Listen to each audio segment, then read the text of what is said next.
wa nasta'inuhu wa nastaghfiruh wa na'udzu billahi min shururi anfusina wa min sayyiati a'malina may yahdihillahu fala mudilla lahu asyhadu an la ilaha illallah wahdahu la syarika lahu wa asyhadu anna Muhammadan abduhu wa rasuluh la nabiyya ba'dahu. Allahumma shalli wa sallim ala sayyidina Muhammad wa ala alihi wa sahbihi ajma'in. Hadirin yang dimuliakan Allah, wabil khusus para guru, para ustaz dan ustazah serta para jemaah yang berbahagia, kembali kita melaksanakan tadabbur Quran, yaitu mengkaji kandungan Al-Quran. Pada hari ini melanjutkan ayat yang sebelumnya, yaitu surah An-Nisa ayat 63. Masih berbicara tentang orang-orang yang menyatakan dirinya Islam dan iman, tapi ternyata adalah mereka orang-orang yang munafik. Pada masa Umar bin Khattab, kemarin diceritakan oleh Ustaz Maulana Nasir, mereka-mereka munafik itu bukan saja selain tidak bisa dipercaya, tidak bisa diberikan amanah, malah oleh Umar bin Khattab dibunuh mereka itu. Salah satu di antaranya adalah kasus saudara Ka'ab bin Ashraf yang menjadi persaksian para mereka kalangan munafik Yahudi, masuk juga dari kalangan kaum Ansor. Jadi mereka-mereka yang munafik itu bersandar dengan Ka'ab bin Ashraf ini, selalu membawa nama beliau. Nah, ketika dihadapkan dengan Umar bin Khattab, disembelih si Ka'ab. Karena orang yang begini bukan saja akan meracuni umat dan masyarakat, tapi juga memecah belah, menghancurkan, malah juga akan membuat lemahnya kekuatan umat Islam. Maka itu oleh Umar diambil jalan pintas saja orang seperti ini, dihabisi. Nah, itulah tegasnya Umar, seorang pemimpin, seorang khalifah yang menegakkan kekhalifahannya, dan beliau benar-benar menegakkan keislaman dan keagamaan yang merupakan amanah dari zaman ke zaman pada masa khalifah. Hari ini kita bicara tentang ayat 63 yang berbunyi, A'udzubillahi minasyaitonirrajim. Bismillahirrahmanirrahim.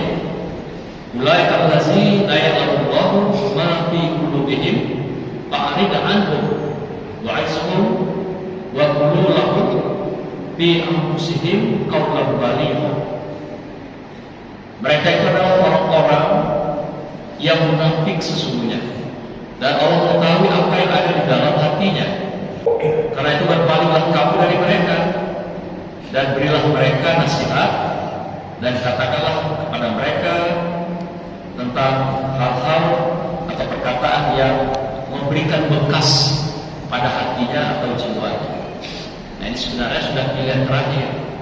Kalau Umar tadi dia langsung ambil jalan pintas, tapi Allah masih memberikan jalan. Kalau ketemu orang-orang munafik seperti ini, maka itu diberikan sebuah toleransi.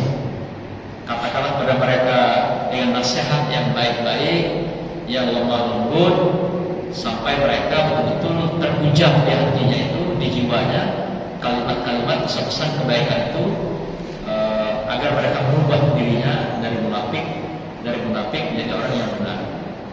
Nah, hadirin berbahagia, kita sudah tahu kalau munafik itu jelas ya, bahwa mereka, kalau kata Muslim itu, ketika berbicara pasti dia dusta. Bicaranya bukan main, manis, seindah semanis madu, menggoda orang, merayu segala macam dengan kata-kata yang indah, tapi semua itu dusta. Dia bolak-balikkan kebenaran jadi kebohongan. Tidak ada yang benar apa yang diucapkan. Jadi semuanya hanya untuk memperdaya orang lain. Inilah bicaranya orang munafik. Yang kedua, katanya kalau berjanji pasti dia ingkar, tidak akan pernah ditepati, tidak akan pernah dia berpegang teguh dengan janji yang sudah diucapkan. Yang ketiga, kalau dia diberi amanah pasti berkhianat. Nah, jadi kalau janji yang muluk-muluk, katakan misalnya kalau sebelum terpilih jadi dewan kah, kepala daerah kah, sehingga janjinya sangat muluk-muluk. Tapi apa yang terjadi setelah dipilih? Mereka pasti berkhianat terhadap amanah yang diberikan pada mereka. Masalah yang keempat, dalam hadis yang lain dikatakan berusaha berikhtiar. Mereka melakukan halal, haram, hantam. Arti mereka nggak peduli yang halal ya juga mereka lakukan, yang haram apalagi. Pokoknya dicampur aduk halal, haram, hantam. Inilah kalau upaya atau mereka berjuang di dalam meraih sesuatu. Segala sesuatu dihalalkan dengan segala cara. Nah inilah kata Rasulullah ciri-ciri dari mereka yang munafik itu. Dan mereka tidak bisa dipegang dalam kehidupan. Maka itu ayat ini Allah ingatkan kita bahwasanya orang-orang yang punya sifat seperti itu waspadalah, hati-hatilah dalam kehidupan kamu. Karena mereka pasti tidak akan pernah membawa agama ini kepada jalan yang baik dan benar, dan tidak akan pernah membawa kamu juga pada jalan yang baik dan benar. Pasti mereka akan memperdayakan kamu dalam kehidupan kamu. Dan Allah sangat tahu apa yang ada di isi hati mereka, apa yang ada dalam jiwa mereka. Jadi sudah sifat yang dimiliki tadi jelas, kemudian mereka juga lakukan dalam kehidupan juga jelas, dan juga apa yang mereka tunjukkan dalam kehidupan kita juga sudah sangat jelas. Karena itu Allah minta kita waspada dan hati-hati orang seperti ini. Dan kalau kamu masuk dalam kelompok mereka, berada di tengah mereka, segeralah berpaling, segeralah keluar, segeralah jangan lagi berlama-lama berada dalam kelompok mereka. Kalau dapat hal tadi yang kamu temui dalam kehidupan, berbohong, dusta, janji-janji ikat, kalau dia berikan amanat khianat, kalau dia sudah menghalalkan segala cara dalam berjuang, halal, haram, hantam, hati-hati.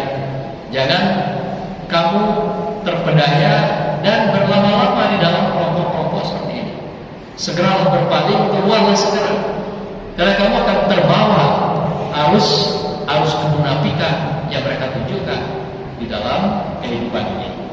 Nah, karena itu, seiring dengan itu, di samping kamu keluar dengan baik-baik, kata Allah tadi, maka waqul fi anfusihim qawlan baligh.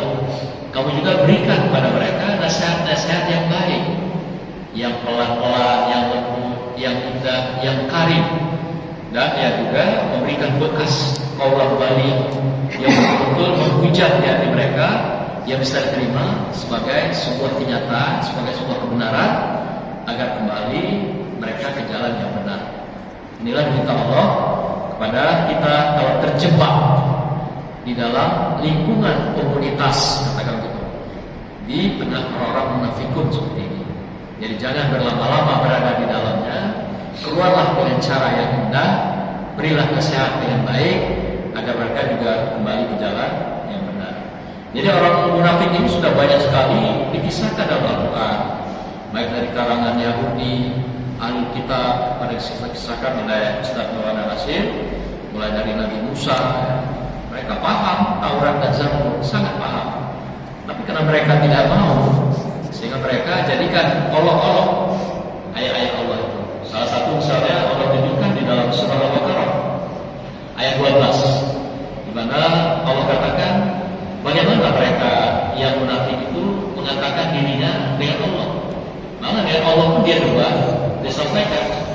Di sini bunyinya ayatnya, wa iza qila lahum la tufsidu fil ardh qalu innama nahnu muslimun. Apabila dikatakan pada mereka, Allah katakan, janganlah berbuat kerusakan di muka bumi. Malah mereka menjawab, sesungguhnya kami adalah orang-orang yang melakukan perbaikan. Padahal mereka melakukan kerusakan. Sudah dilarang oleh Allah, mulai dari Taurat dulu, Zabur, sampai Injil, sampai terakhir Al-Quran. Diingatkan oleh Allah, janganlah kamu buat kerusakan kaum ini, hai orang yang munafik. Apa dia bilang? Dia bilang dengan enaknya, oh kami tidak melakukan kemungkaran, tidak melakukan kerusakan, tapi kami melakukan perbaikan-perbaikan secara kreatif. Kira-kira begitu. Jadi begitu pandainya mereka bermain silat lidah, Allah pun dia bawa dengan retorika, yaitu bermain silat lidah yang sifatnya mempertahankan diri mereka untuk bertahan dalam kemunafikan. Nah, maka itu Allah juga azab mereka, bagi mereka munafik ini dengan azab yang besar. mereka sebagai orang-orang yang melakukan dosa besar. Karena 4 kriteria itu cukup mereka melakukan dosa besar. Jadi sudah diklaim dosa besar, maka sanksinya belum dosa itu juga adalah azab yang besar oleh Allah Subhanahu wa taala, yaitu neraka jahanam yang mereka akan kekal di dalamnya bagi mereka-mereka yang munafik. Sekarang demikian sebagai pengingat kita, pencerahan kita pada hari ini, surah An-Nisa ayat 63, lanjutan dari ayat-ayat sebelumnya yang telah dibahas oleh para tuan guru. Demikian, Assalamualaikum warahmatullahi wabarakatuh.